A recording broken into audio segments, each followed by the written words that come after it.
to 19, at yung chapter 6, verses 22 to 23, babasahin ko po, at ito po yung magiging reference ng ating pag-aaralan. Now the man had said to her, "This oath you made us swear will not be binding on us unless when we enter the land, you have tied the scarlet cord in the window through which you let us down, and unless you have brought your father and mother, your brothers and all your family into your house. If any of them go outside your house into the street, their blood will be on their own heads. We will not be responsible. As for those who are in the house with you, their blood will be on our head if a hand is laid on them." That's in chapter 6, verses 22 to 23.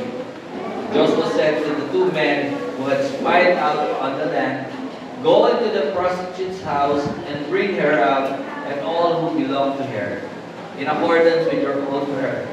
So the young men who had done the spying went in and brought out Rahab, her father and mother, her brothers and sisters, and all who had belonged to her.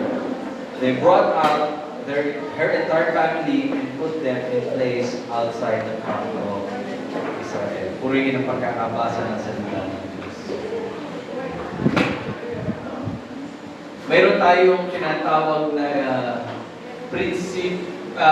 meron tayong alam na principle na tinatawag na sowing and reaping. What you sow is what you reap. At ganito nga po ang naging eksena dito sa buhay ni Rahab. What you sow is what you reap. Kung ano ang iyong tinanim, iyon ang iyong aanihin. Kung ano ang iyong inutang, iyon ang iyong babayaran. Magtanim ka ng marami, siyempre aani ka ng marami. Magtanim ka ng konti lang ang asahan mo maanihin.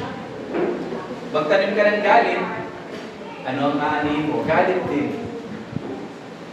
Galit din ang babalik sa iyo. Magtanim ka ng masama, siyempre, masama rin ang matatanggap.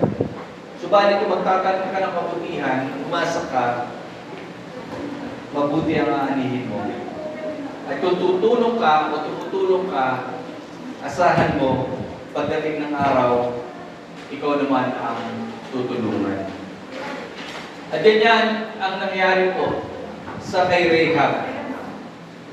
Isang taong nag-extend ng tulong sa dalawang espiya ng Israel noong sandaling hinahanap ng mga tapuhan at ng hari ng Jericho ang dalawang espiya ng Israel sapagkat nabalitaan nila na nakapasok na ito sa kanilang teritoryo. At marahil, kilala nila si Rahab na nag-a-accommodate sa kanyang tahanan ng mga bisita. Specifically, mga layuhang bisita.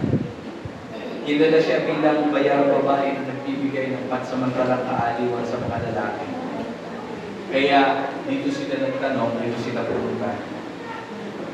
And instead na isuko o isuplong o ipahamak ni Rahab ang nasabing mga espiya, itinago niya ito at kanya nga po itong iniligtas mula sa kamay ng mga kababayan niya. David din, ang naging implication ng kanyang pagtatago sa kanila ay nailigtas niya at dalawang ito sa tiyak na kapahamakan at sa kapatpakan ng misyon na iniatang sa kanila. At dahil sa ginawang pagliligtas ni Rahab sa mga espiya, siya at kanyang buong pamilya ay naligtas din. Ang kapalit ng kabutihan na ginawa niya sa mga tauhan ni Joshua ay pagliligtas. Lahat ng nasa loob ng kanyang tahanan ay sinaklodohan, ni-rescue at iniligtas mula sa kapatayan at sa tiyak na kapahamakan. Alam niyo po, marami tayong mapapasa sa Biblia ng mga kwento patungkol sa pagliligtas o pagsasakit, patungkol sa redemption, patungkol sa rescue mula sa kapahamakan. Ilan ka sa mga kwento na nasulat sa Bible ay yung pagre-rescue o pagre-redeem ng Diyos sa mga Israelita mula sa pagkakaalipin sa bansang Israel, sa bansang Egypt. Naririyan din yung pagre-rescue o pagre-redeem kay Moses. Siyempre, hindi mawawala yung kwento ng tungkol kay Lot, yung pamangkin ni Abraham, na kung saan sa dalawang pagkakataon ay naranasan niya na siya ay i-rescue at ma-redeem. Una, sa kamay ng mga kaaway ng Sodom at Gomorrah, sa pamamagitan ni Abraham at ang kanyang mga kaibigan ay na-rescue siya. Naibalik siya at nakuha siya mula sa pagkakabihan sa mga kalaban ng Sodom at Gomorrah. Sa ikalawang pagkakataon naman, na-rescue siya mula sa kamatayan o mula doon sa naglalagablag na apoy na tutupok sa Sodom at Gomorrah. Sa tulong ng mga anghel na pinulong ng Panginoon, siya po ay naligtas at hindi napahamak.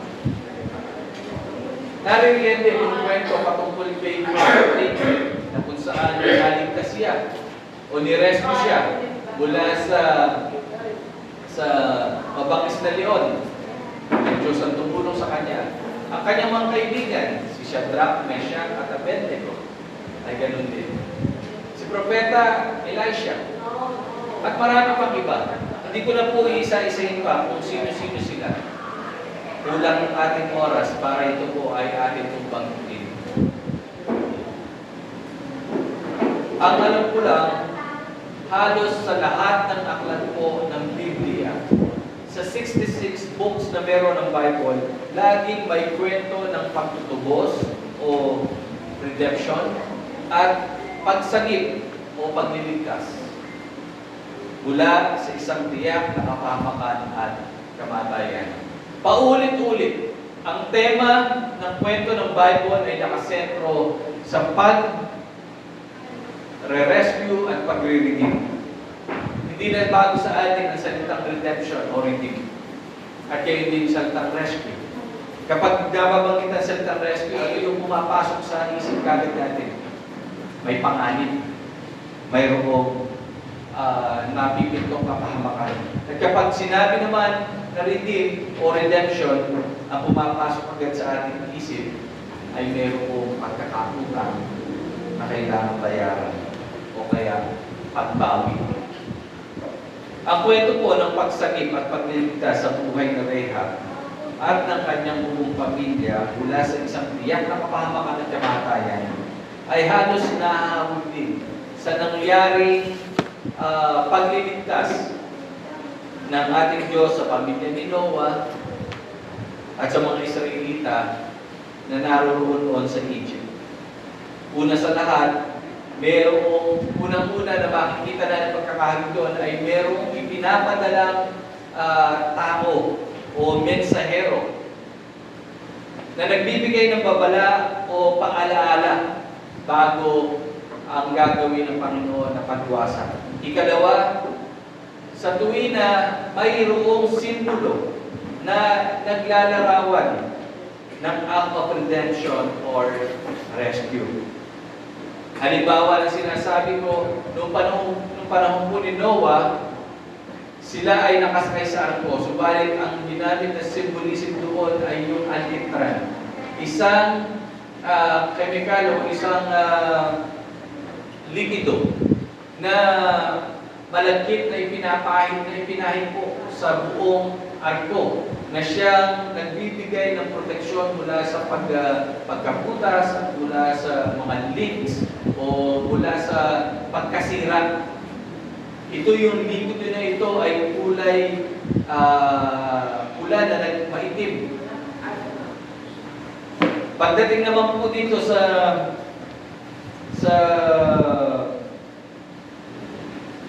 mga Israelita, ang ginamit na simbolo ay yung dugo ng hayop, specifically yung tupa, na kung saan ay ipinahid doon sa mga hamba ng pinto ng tahanan bilang tanda na iyon ay markado. iyon ay mayroon ng blessing ng Panginoon at iyon ay lalampasan ng kamatayan ng angel of death. At pagdating po dito sa kay Rahab, ang ginamit na simbolo dito ay yung scarlet cord o yung tinatawag na mapulang kordon. Sabi niyo iba, ito ay lubid. Alam niyo po ba yung kulay ng scarlet? Yun yung mapula ng maitim, parang dugo siya. Yun po yung ginamit ni Rahab para yung mga espiya ay makababa at makalabas doon po sa teritoryo ng Jericho. At ito rin yung ginamit niya bilang tanda para doon sa mga espiya na pagdating ng araw na sila po ay lulusog at mawawasabi na ang bayan ng Jericho, iyon yung magsisilbing tanda para hindi po yun wasakin. Kaya makikita natin sa pagliligtas at sa pagsagip ng Panginoon, lagi doon mayroong ginagamit ng Panginoon na mga bagay o simbolo para ipakita doon yung pagliligtas ng Diyos. At from time to time, nagpapadala ang Panginoon ng mga mensahero, whether yan ay tao o anghel, para ipaalala, para bigyan ng babala ang sinuman na mayroong paparating na kapahamakan. Pagdating po sa usapin ng pagliligtas at pagsagip o pagtubos sa tao mula sa kasalanan, ang dugo at ang simbolo ng dugo ay napakahalaga sapagkat iyan ang nagiging basihan ng Diyos. Gaya nga ng ating nabasa sa kwento ng pagliligtas kay Rahab at sa kanyang pamilya, ang kulay pula na lubid sa bintana ng kanyang tahanan ay ginamit hindi lamang para patakasin itong mga espiya ng Israel, kundi ginamit ito bilang tanda, bilang marka na sila ay i-spare from death. Walang pakialam po yung magliligtas kung sino nasa loob nung nasabing may marka na tahanan. Wala pakialam kung yung mga naroon ba ay babae o lalaki, bata o matanda, masama o mabuti. Ang usapan dito, ikaw ba ay may marka? Ikaw ba ay mayroong tinataglay na simbolo na galing sa Diyos para ikaw ay hindi mapahamak? Yan po ang usapan. Kaya nung panahon po ng Israel noon sa Passover, laging pinagdiriinan doon yung mga nakapasok lamang doon sa loob ng tahanan na mayroong dugo na nakapahid sa hanggan ng kanilang tahanan. Iyon lamang ang lalampasan ng anghel ng kamatayan. Iyon lamang ang maliligtas. At sa pagkakataon nito kay Rahab, naniniwala ako na hindi po yun aksidente. Hindi ba, kumbaga sa salitang kanto ay tsamba lamang na naroon, na mayroong pulang kordon o ano pa man yan, na ginamit, lubid man yan. Hindi po nagkataon yun. Talagang ang bagay na yun sa palagay ko ay nakahanda na nung ilang mga panahon pa. Naniniwala ako na ang pagkapili kay Rahab bilang magiging tagapagligtas nitong mga espiya ay pinlano na ng Diyos sapagkat mayroong malaki at hindi lang malaki kundi importanteng gagampanan siya pagdating po sa plano ng Diyos sa bayan ng Israel. Mayroon siyang plano na gagawin na kung saan si Rahab ay magiging instrumento para sa pagdating ng hinihintay na tagapagligtas. Bukod dito, ang pagkapili kay Rahab ay nagpapakita po ng katotohanan na ang Diyos ay mabuti at siya lang ang tagapagligtas. Naniniwala ako na si Rahab ay ginamit ng Diyos upang muli na ipaalala na ang Diyos ay mahabagin at maawain. Kanina pa ako nagsasalita patungkol kay Rahab, pero naitanong ba natin, sino ba si Rahab? Paano siya naging paano siya nakaiwas kasama ng kanyang sambahayan sa isang tiyak na kapahamakan? At ano ba ang aral na ay ipapulot sa kanyang buhay?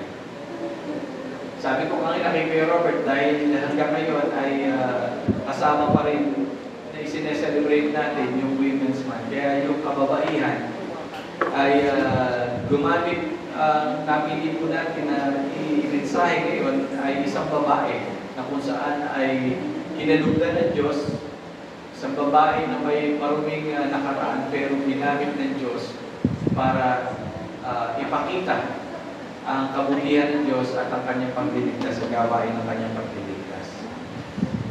Si Rahab po, mga kapatid, ay itinuturing ng isang masamang babae. Hindi po maganda ang kanyang reputasyon sa kanyang mga kalahi, sa kanyang mga kababayan doon. Dahil nga po sa kanyang trabaho o profesyon o hanap buhay. Sa tingin at sa paghusga ng mga tao, siya ay isang marumi at masamang babae. Isang babaeng nabubuhay sa kasalanan at sa immoralidad dahil nga po siya ay isang prostitute. Ang trabaho niya ay ikalakan ng kanyang katawan para sa kaaliwan ng mga kalalakihan. Hindi po natin alam kung ano yung nagtudtog sa kanya upang ang ganitong klase ng trabaho ay pasukin niya. Hindi ko alam, pero maaari ang isa sa mga dahilan niyan ay yung kahirapan o poverty. Maraming mga kababaihan na pikit mata, nilulunok ng kanilang pride, pumapasok sa ganitong profesyon dahil nais nilang makaalpas sa kanilang kahirapan. Maaaring iyon ang dahilan. O kaya naman ay maaaring din sabihin natin na ambisyon. Maaaring sabihin natin na si Rahab ay isang ambisyosang babae at nais niyang makuha yung kanyang mga ninanais kahit sa maruming kaparaanan. Pero ang tutiyak diyan, hindi po sinabi ng Biblia kung ano nga ba ang dahilan at ito ay kanyang pinasok na trabaho. Si Rahab po ay residente ng Jericho, isang syudad sa lupain ng Kanaan. Isa siyang Canaanite. Isa siyang residente ng isang syudad na kung saan ay mayroong matibay na pader, isang fortified walls, napapalibutan at protektado ng matitibay at matataas na pader. Alam niyo po kung gaano matibay yung pader ng Jericho? 2 layer yun. Yung una, yung sa labas, sabi doon, hindi ako nagkakamali, nakalimutan ko na, tinuturo ko nun yun sa tagal ng pangunan. Nasabi doon, nasa 15 meters ang kapal. So, Joel, kabisado yung mga metro na ganyan. Hindi ko alam kung yung labas ay 15 meters o 5 meters at yung sa loob, yun ang 15 meters. Ganun po. At sa pagitan po noon, mayroon pong 3 meters na bakante kung saan ay nagagamit yun para paglakaran. Ganun kakapal. Pero nakakagulat, walang ginawa ang mga Israelita noon. Sumunod lang sila sa inuutos ng Panginoon. Inikutan na nila na inikutan sa loob ng 7 araw. At pagkatapos nung araw na oras na sabay-sabay silang umihip doon sa trompeta, diba? Durog yung sinasabing matibay na pader. Grabe. At si Rahab po, diyan po siya nakatira. Meron siya diyang tahanan.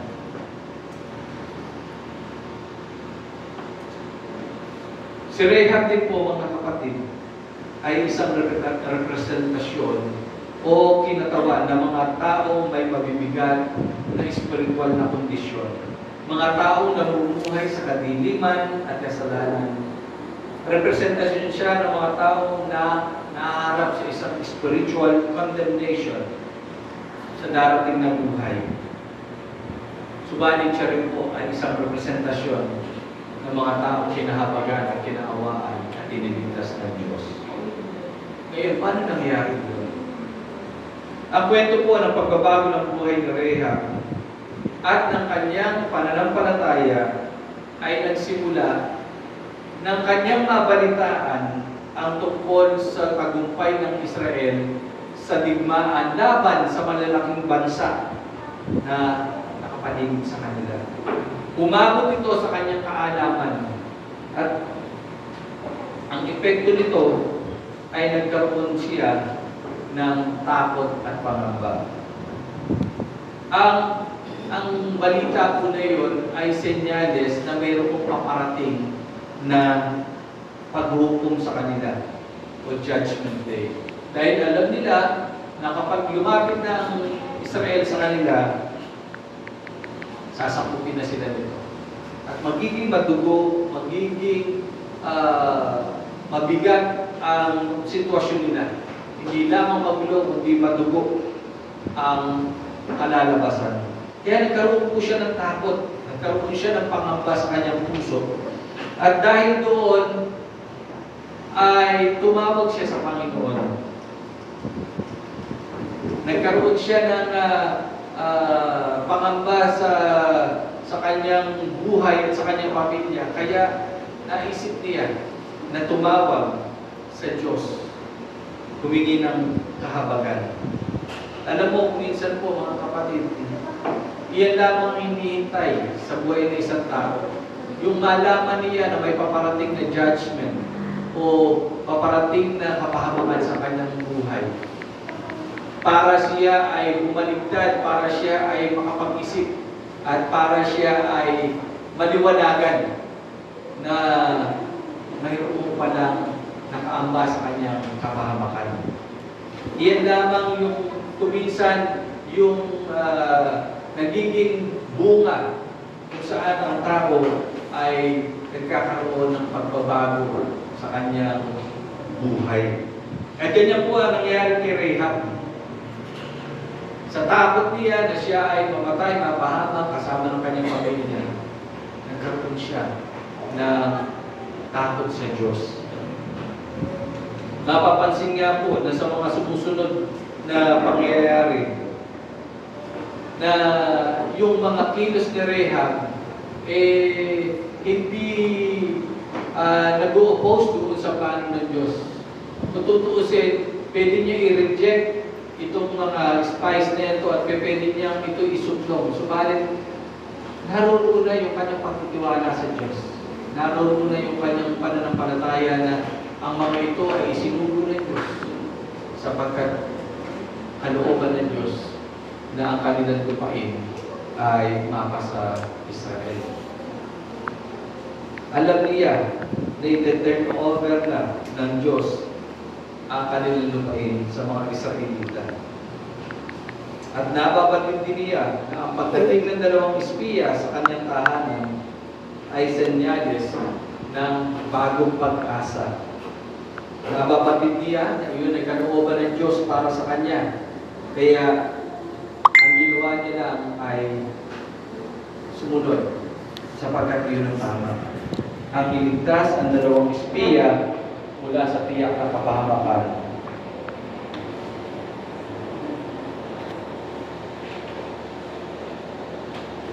Yung ginawa po niyang pagkatago para sa mga espiya sa kanyang tahanan at bigyan ng proteksyon at sa huli ay patakasin, ay iyon po ay nagpapakita ng kanyang pagtitiwala sa Diyos ng Israel. At dito nga po, makikita natin mga kapatid, yung kahalagahan nung sinasabing scarlet cord o lubid na pula pagdating po doon sa pagbabagong buhay at pagbabagong pananampalataya nitong si Rahab. Sapagkat dahil dito ay naging instrumento ito para iligtas niya ang mga sinugo ng Diyos. At ikalawa, dahil dito, ito yung nagsilbing palatandaan niya para sila ay hindi galawin at hindi wasakin pagdating po ng araw ng pagwasak sa bayan ng Jericho. Pinakikilala lang po ng nasabing scarlet na kordon o lubid ang kahalagahan ng pagkakaroon ng tanda o marka sa buhay ng isang tao o kaya sa isang tahanan, dahil iyon po ang magdedetermina ng kapalaran at kinabukasan. Iyon ang magsasabi kung siya ba ay sasakipin at ililigtas o hindi. So, bagang ito ang ating po magiging focus ng mensahe ay redemption. Nabanggit na natin na si Rahab ay isa sa mga na-redeem at ang kanyang buong pamilya ay kasama rin sa mga na-redeem. Ang tanong lamang ay saan na ligtas o saan natubos itong si Rahab? Where was Rahab redeemed from? Kasi sinasabi natin kanina na siya ay sinagip, siya ay iniligtas, siya ay sinakulungan. Pero ang tanong dito, at ano yung sinasabi ng Biblia patungkol sa pag-redeem sa kanya? Saan siya tinubos o ni-redeem? Mula saan? Meron po tayong dalawang bagay na makikita kung saan ay siya ay tinubos o ni-redeem. Ang una ay she was redeemed from death, mula sa kamatayan. Dahil doon sa pagtulong niya, dahil sa pananampalataya niya, at dahil doon sa palatandaan, doon sa scarlet cord, she was redeemed from death. Naligtas po siya, natubo siya mula sa kamatayan. Dahil sa kanyang pananampalataya at sa kanyang pagkasundo o covenant na ginawa sa ipinadala ng Diyos sa kanyang bayan, si Rahab kasama ang kanyang buong sambahayan ay nasagip o na-rescue mula sa panganib, lalo-lalo na mula sa kamatayan. Tanging siya lamang po at ang kanyang sambahayan, ang kanyang mga magulang, ang kanyang mga kapatid, ang naligtas nung ang Jericho po ay wasakin ng Diyos at ng mga Israelita. Dahil doon sa palatandaan na ibinigay niya at i-display niya sa kanyang bahay. Dahil doon, naiwasan ang pagmasakyan sa kanyang pamilya. Kaya, she was redeemed from death. Sa kwento ng redemption ni Rahab at ang kanyang buong pamilya, hindi lamang ang pisikal na kamatayan ang tinubo sa kanya, kundi maging ang kanyang spiritual na kalalagayan ay tinubos mula sa kamatayan ng mga oras na yun.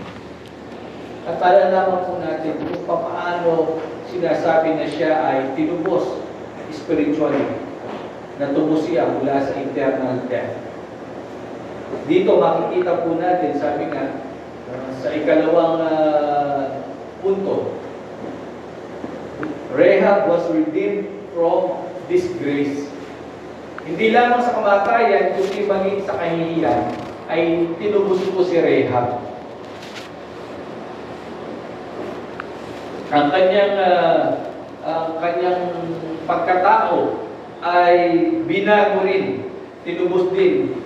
Ang kanyang masamang nakaraan, ang kanyang dating buhay na puno ng kahihiyan at kasalanan ay kasama rin pong tinubos ng ating Panginoon ng mga sandaling iyon.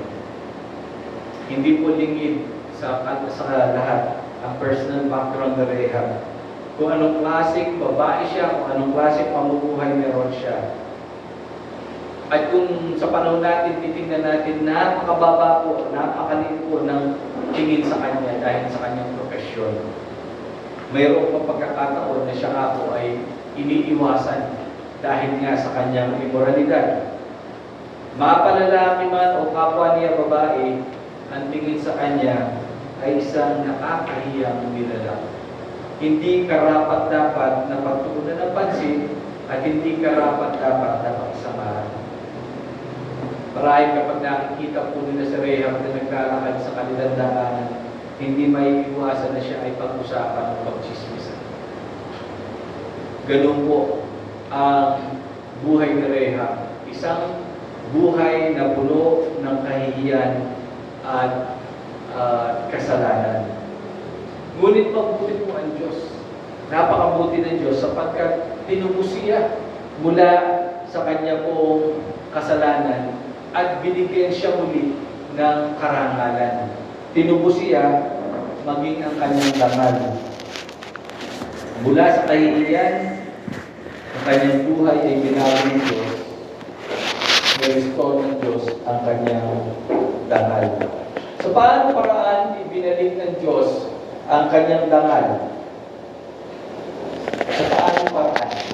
Ang sagot po ay sa pamamagitan ng paggamit sa kanya ng ating Panginoon bilang ninuno ng darating na tagapagligtas. Sa kanyang lahi po manggagaling yung pinakadakilang hari ng ibang kundi si King David. At yung darating na inaasahan po nila na magiging tagapagligtas ng bayan ng Israel. Walang mapupulong ang Panginoon Jesus, ang ating Mesias. Dahil po napangasawa ni Rahab si, kilala niyo ba kung sino? Masarap to. Si Salmon.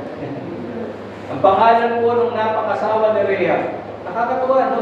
Isipin mo, wala na, kung sa panahon siguro natin, wala na lang ang maglalakas loob na patulan siya.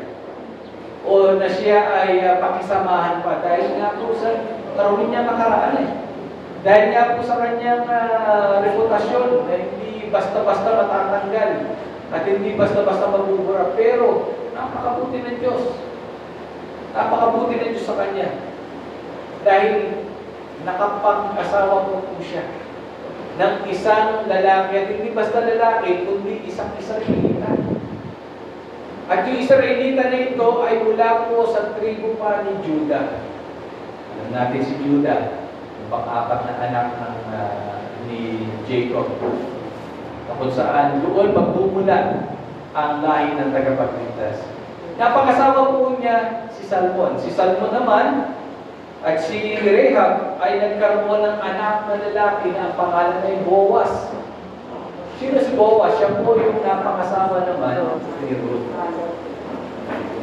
At si Ruth ay nagkaroon ng anak na lalaki na ang pangalan ay Obed. Si Obed, siya po yung tatay ni Jesse. Sino si Jesse? Tatay ni David. Tatay ni David. At si David, unti-unti na po hanggang sa dumating sa punto na itong sila Jose at si Maria ay galing din mula sa lahi ni Rahab. At doon sa yung si Maria na ginamit ng Diyos para ang kanyang sinapupunan ay ingatan ang magiging tagapagligtas. Naibigay po sa kumbaga, lahat ng kahihiyan, lahat ng mga masasamang kaganapan o pangyayari sa buhay po ni Rahab noon, pinalitan ng Diyos. Yung dating nakakahiya ng pagkatao, ni-restore ng Diyos. Binigyan siya ng karangalan. Sino mag-iisip na sa Kanya magmumula yung magiging tagapagligtas ng mundo? Mula sa isang prostitute na mayroong masamang nakaraan, sa isang babaeng makasalanan. Iyon po yung paraan ng Diyos para si Rahab ay suklian doon sa kanyang ginawa po na pagliligtas dito sa mga espiya na ipinadala ni Joshua doon sa Jericho. Mula sa maruming nakaraan, si Rahab ay binigyan ng second chance o ikalawang pagkakataon upang ang kanyang sarili naman ay maisalba mula sa kahihiyan tungo sa karangalan. Ang tawag po sa ginawa ng pagbabago ng Diyos sa kapalaran at kinabukasan ni Rahab ay restoration. Restoration ang tawag po. Ibinalik ng Diyos ang tunay na katauhan ni Rahab na nasira dahil sa kasalanan. At ganyan din po mga kapatid ang mangyayari sa bawat isa sa atin. Marami, lahat sa atin may iba't ibang nakakahiyang nakaraan. Pero isang assurance na ibinigay ng Panginoon, pagdating ng panahon, lahat ng mga bagay sa ating nakaraan, nakakahiyaman o marumiman, kapalitan ng Diyos yun. Kakalimutan ng Diyos yun, at papalitan niyo yun ng karangalan. Kaya nga po, Rahab was redeemed from disgrace. Ibinalik ng Diyos yung tunay na katauhan ni Rahab. Yung tunay na Rahab. At iyon ay hindi dahil si Rahab ay mabait, kundi dahil iyon sa grasya ng Diyos. Ang grasya ng Diyos ang gumawa ng lahat sa iyo. Ang grasya ng Diyos ang nagbigay ng bagong simula at bagong buhay kay Rahab. At yung grasya naman na iyon ay makikita po natin sa kanyang pagpapakita ng pananampalataya. So talaga iyan po ay proseso. Yung ginawa na pag-redeem ng Panginoon sa buhay ni Rahab. From being a sinner, ni-redeem siya, she was saved. At pagkatapos siyang i-save ng Panginoon, hindi pa natapos doon. Ibinalik ng Diyos yung karangalan sa kanya. Binigyan siya ng karangalan. Ni-restore siya. Dahil ang Diyos ay gracious, dahil ang Diyos ay mabuti. So ano po yung araw na mapupulot natin sa pangyayari sa buhay ni Rahab? So paano? May lamang yung ating pong mensahe. Anong araw ang ating mapupulot sa pangyayari sa buhay ni Rahab? Yung pagtitiwala. Isa sa mga mapupulot nating aral sa kanya ay yung pagkakaroon ng tiwala sa Diyos. Hindi niya kilala ang Diyos, pero niloob niya na magtiwala sa Diyos. Nagtiwala siya para sa kaligtasan niya at ng kanyang sambahayan. Hindi siya umasa doon sa ano pa man na mayroon sa kanyang harapan, yung matitibay at matataas na pader na maaaring magsilbi na proteksyon niya. Hindi po niya yung pinagtiwalaan. Hindi siya nagtiwala maging sa kanyang sarili. Hindi niya pinagkatiwala ng sarili niya na kaya niya iligtas. Bagamat alam niya kung anong mangyayari. Kung hindi nagtiwala siya sa Diyos, pinagkatiwala niya ang kanyang kaligtasan at ang kanyang buhay sa Diyos lamang. Mula sa pagiging hindi niya kilala ang Diyos, sa pagiging kaibigan ng Diyos. Nagtiwala po siya. Maraming mga tao, sabi nga sa Psalm chapter 20, verse 7, marami nagtitiwala hindi sa Diyos, kundi sa kanilang mga karwahe, sa kanilang mga kabayo. Sinasabi mo dito nun, yung lakas ng militar, yung lakas na meron taglay, yung isang bayan. Yung mga katulad noon ng mga bayan na nilusob at nilupig ng Israel, tulad ng Egypt, nagtitiwala sila doon sa kanilang mga chariots, sa kanilang mga horses. Pero, ang taong may Diyos, sa Diyos nagtitiwala, sa pangalan ng Diyos nagtitiwala. Hindi po sa kung ano pa man.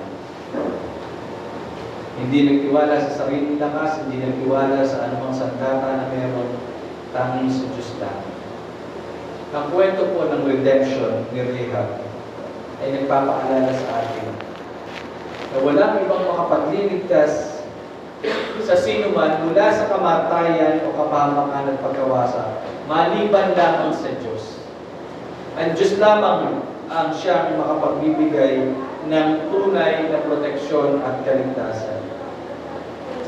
Ang kwento ng redemption ni Rahab ay isang paalala ng Diyos na siya ay nagpapaabot ng paalala o babala sa bawat isa na mayroong paparating na kapahamakan bago niya husgahan o hatulan ang kasamaan at kasalanan.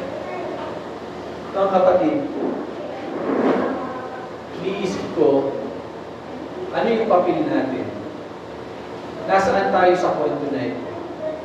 Hindi ba tayo yung mga isinugo? Hindi ba tayo yung mga espiya na isinugo ng Diyos para magbalita na mayroong paparating na pagkawasak, na mayroong paparating na pagkaparusahan sa darating na panahon?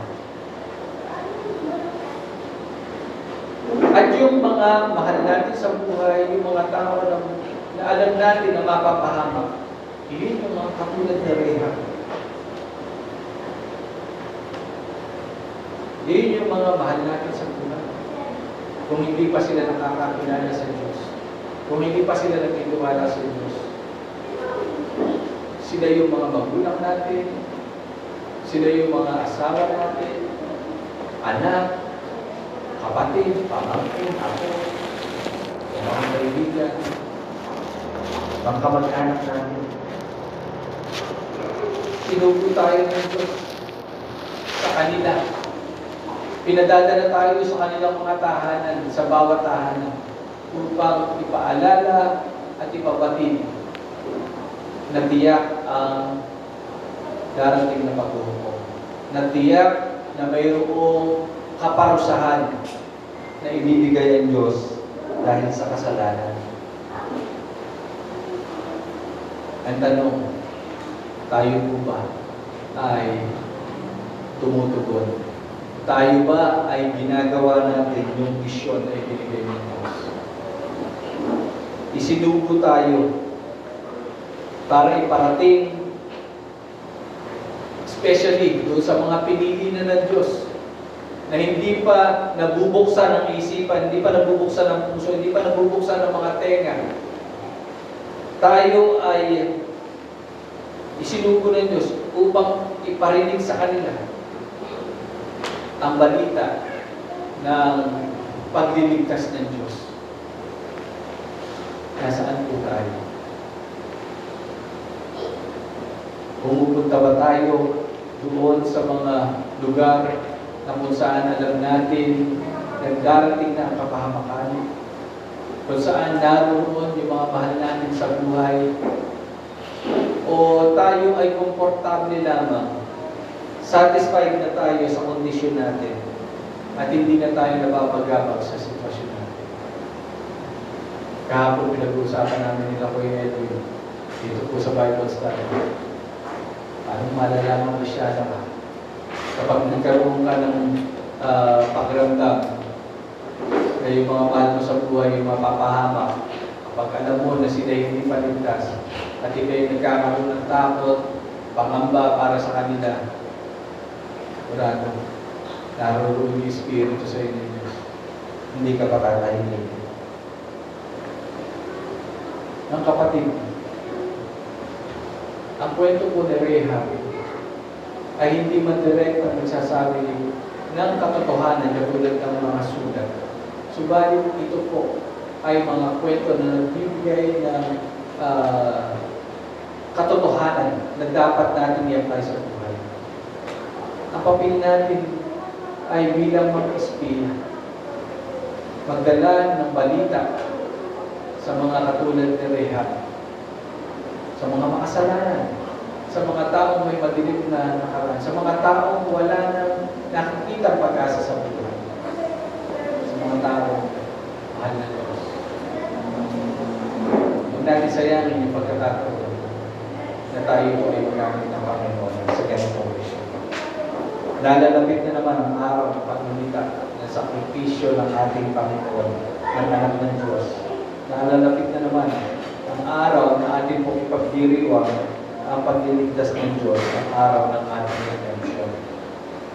Tulad ni Rahab, naalala rin natin ang redemption ng buong pamilya natin, ng ating mga mahal sa buhay, na nawa sila man ay kapiling natin at kasama natin pagdating ng panahon sa piling ng ating Ama na nasa langit.